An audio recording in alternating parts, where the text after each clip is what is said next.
তাহলে বোঝা যাবে তুমি করতে পারবা। এই যে সমাজ আমরা ভাঙতে চেয়েছিলাম, আমরা চেয়েছিলাম আমাদের এই রাষ্ট্রে আর কোনো চাঁদাবাজি থাকবে না। চাঁদাবাজি কি বন্ধ আছে? শুধু নাম পরিবর্তন হয়েছে, দল পরিবর্তন হয়েছে। আমরা বলেছিলাম মসজিদ কমিটি, তুমি যে নামাজ পড়ে না সে মসজিদ কমিটির সভাপতির দায়িত্ব পালন করতে পারবে না। আমরা বলেছিলাম যে সারা মাস রোজা রেখে যারা কান্না জড়িত কণ্ঠে বসে আল্লাহর কাছে ঈদ মাঠে দোয়া করে আর তাদের সামনে কালেকশনের সে সভাপতি বক্তব্য দেয়, এই সভাপতি সারা মাস আমরা দেখেছি নামাজ পড়ে না, সারা মাস সে রোজা রাখে না, বিভিন্ন চাইস্থলে বসে বসে বিড়ি খায়, এই সভাপতি চলবে না। কিন্তু মজার ব্যাপার হলো জামাত ইসলাম যে পরিবর্তন চেয়েছে সেই পরিবর্তন পেয়েছি আমরা সেই পরিবর্তন পাইনি। আমরা দেখেছি একটি দল যারা 17 বছর লুটপাট করেছে, চাঁদাবাজি করেছে, অন্যায় করেছে, অস্ত্রবাজি করেছে, টেন্ডারবাজি করেছে, তাদের ছাত্র সংগঠন মুরব্বীদেরকে অপদস্থ করেছে। আবার একটি সংগঠন নতুনভাবে এই সন্ত্রাস তৈরি করছে। শুধু ক্ষমতার পালাবদল হয়েছে, নির্বাচনের যে স্লোগান উঠেছে কিন্তু তাদের কোনো স্লোগান নেই। যে 1700 ছাত্র জনতা নিহত হলো, শহীদ হলো, তাদের বিচার আজকে কোথায়? আজকে 30,000 যে ছাত্র জনতা আহত হলো, তাদের পুনর্বাসন, তাদের পরিবার থেকে কতজনকে চাকরি দেওয়া হয়েছে নিয়ে কোনো বক্তব্য নেই। শুধু বক্তব্য হচ্ছে নির্বাচন কখন হবে। কারণ নির্বাচন হলেই তো মোটা মোটা ব্যাকআপ পাওয়া যায়, নির্বাচন হলে এমপি পাওয়া যায়, মন্ত্রী পাওয়া যায়, নির্বাচন হলে লুটপাট করে খাওয়ার পরে তোমার এই সন্ত্রাস দিয়ে এই জনগণকে আবার ভীতি সৃষ্টি করা যায়। এজন্য নির্বাচন খুব বেশি দরকার। সম্মানিত উপস্থিতি, আমরা এই যে পুরো বাংলাদেশে এই ঈদের নামাজে কোথাও দেখিনি যে এই সন্ত্রাসটা নতুন করে জেগে উঠে আবার গুলাগুলি করে। দুঃখের বিষয়, বড় পরিতাপের বিষয়, আজকে লালপুরে আবার সন্ত্রাসটা জেগে উঠেছে।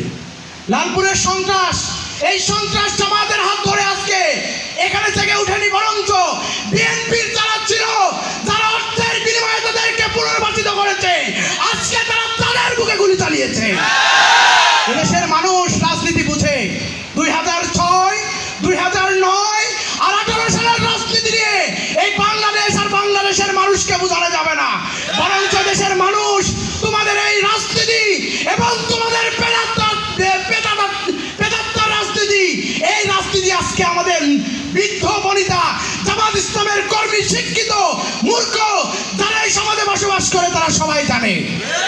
কিসের এত বড়াই, কিসের এত বড়াই?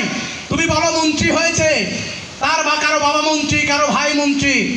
আমরা এটাও দেখেছি শুধু মন্ত্রীর ভাই মন্ত্রী হওয়ার জন্য হত্যাকাণ্ডের সাথে ওরা জড়িত হয়েছে। আমাদেরকে বললে হবে না জামাত ইসলামী ক্ষমতায় আসছে কি আসছে না। শুধু আমরা একটি মাত্রা দিতে চাই, জামাত ইসলামী 71 সাল থেকে শুরু করে পরবর্তী সময়ে দেশের স্বাধীনতা সার্বভৌমত্বের জন্য কাজ করেছে। জামাত ইসলামী যেভাবে প্যাসিভ হয়ে যতদিন রাজনীতি করেছে, আগামীতে জামাত ইসলামীর রাজনীতি হবে অ্যাক্টিভ হয়ে যে। জামাত ইসলামী পিছিয়ে থেকে তোমার পদ্মার অন্তরালে দাঁড়িয়ে কোনো রাজনীতি করবে না। এই 24-এর অভ্যুত্থান হয়েছে আমাদের ছাত্র জনতার শাহাদাতের উপর। সুতরাং জামাত ইসলামী, ইসলামী ছাত্র শিবির এই জমিনের শুধু একটি আসন নয়, একটি ইউনিয়ন নয়, একটি ওয়ার্ড পর্যন্ত ছাড়বে না। সম্মানিত উপস্থিতি, আমাদেরকে নিজের আড়ষ্টতা ভাঙতে হবে। আজকে আমাদেরকে বলা হচ্ছে এই বিপ্লবের পর জামাত ইসলামী ইসলামী দল নয়, বা জামাত ইসলামী কেবলমাত্র রাজনীতি করে, আমাদের কর্মীদের মন দুর্বল করা হচ্ছে। আমাদের প্রিয় রাসূল সাল্লাল্লাহু আলাইহি ওয়াসাল্লাম উনি যদি মনে করতেন যে এই যে হেজাজের মানুষ, এই কুরাইশ যারা আমাকে বলেছে তুমি সুন্দর মেয়ে চাও দিব, যদি এখানকার রাষ্ট্রের প্রধান হতে চাও সেটাও দিব, কি ধন সম্পদ চাও সেটাও দিব, কিন্তু সেটা তিনি গ্রহণ করেননি, কারণ আল্লাহর আদর্শ এটা নয়। যদি জামাত ইসলামী মনে করত যে আমরা সুফিবাদকে গ্রহণ করব, আমরা দরগা খুলব, আমরা বড় পীর হব, আমরা পীর মাশায়েখ হয়ে বসে বসে এই সরকারের টাকা খেয়ে এদেশের রাজনীতিকে বন্ধ করব, তাহলে এদেশের সবচেয়ে বড় পীর মাশায়েখ হতেন আল্লামা দেলোয়ার হোসেন সাঈদী সাহেব। তাকে ফাঁসির কাস্টে ঝোলাতো না, এই সরকার বরঞ্চ তাকে লালন পালন করত। সুতরাং আমরা সুফিবাদে বিশ্বাসী নয়। জামাত ইসলামী এদেশে আল্লাহর রাসূলের যে আদর্শ, সেই আদর্শের ভিত্তিতে রাজনীতি করে। আমরা সারাদিন ইসলামী আন্দোলনের জন্য বাড়িতে বাড়ি প্রমাণ করব। আমাদের কর্মীদের মন দুর্বল করলে হবে না। জামাত ইসলাম ইসলামী ছাত্র শিবির সারাদিন আন্দোলনের কাজ করে আর রাতে আল্লাহর কাছে ধর্ণা দেয়। কেবলমাত্র আমরা রাজনীতি নয়, কেবলমাত্র আমরা ধর্মনীতি নয়, আমরা এই রাষ্ট্রের অর্থনীতি, সমাজনীতি এবং আন্তর্জাতিক পরিমণ্ডলও ভূমিকা রাখতে চাই। আর জামাত ইসলামীকে যদি হারিয়ে দেওয়া যায়, জামাত ইসলামীর মন যদি দুর্বল করা যায়, ছাত্র শিবিরকে যদি ভেঙে ফেলা হয়, তাহলে খুব সহজেই লুটপাট করা যায়। এই রাজনীতি এই দেশের মানুষ খুব চমৎকার ভাবে বুঝেছে, যার জবাব এই খুনি হাসিনাকে আমরা 5 আগস্ট দিয়ে দিয়েছি। যদি কেউ মনে করে খুনি হাসিনা আবার হবে, আবার নতুন করে 5 আগস্ট হবে ইনশাআল্লাহ। সবাইকে উদারত আহ্বান রেখে আমাদের এই আসনের সম্মানিত যিনি প্রার্থী রয়েছেন, আমাদের একান্ত শ্রদ্ধাভাজন মাওলানা আবুল কালাম আজাদ চাচা, আমাদের কেন্দ্রীয় সংগঠন যে সিদ্ধান্ত দিবে, আমাদের সংগঠন যে সিদ্ধান্ত নেবে, সেই সিদ্ধান্ত নিয়ে নিজেকে প্রার্থী মনে করে প্রত্যেকটি দরবারে আমাদের পৌঁছে যেতে হবে, প্রত্যেকটি বাড়িতে বাড়িতে আমাদের কাজ করতে হবে।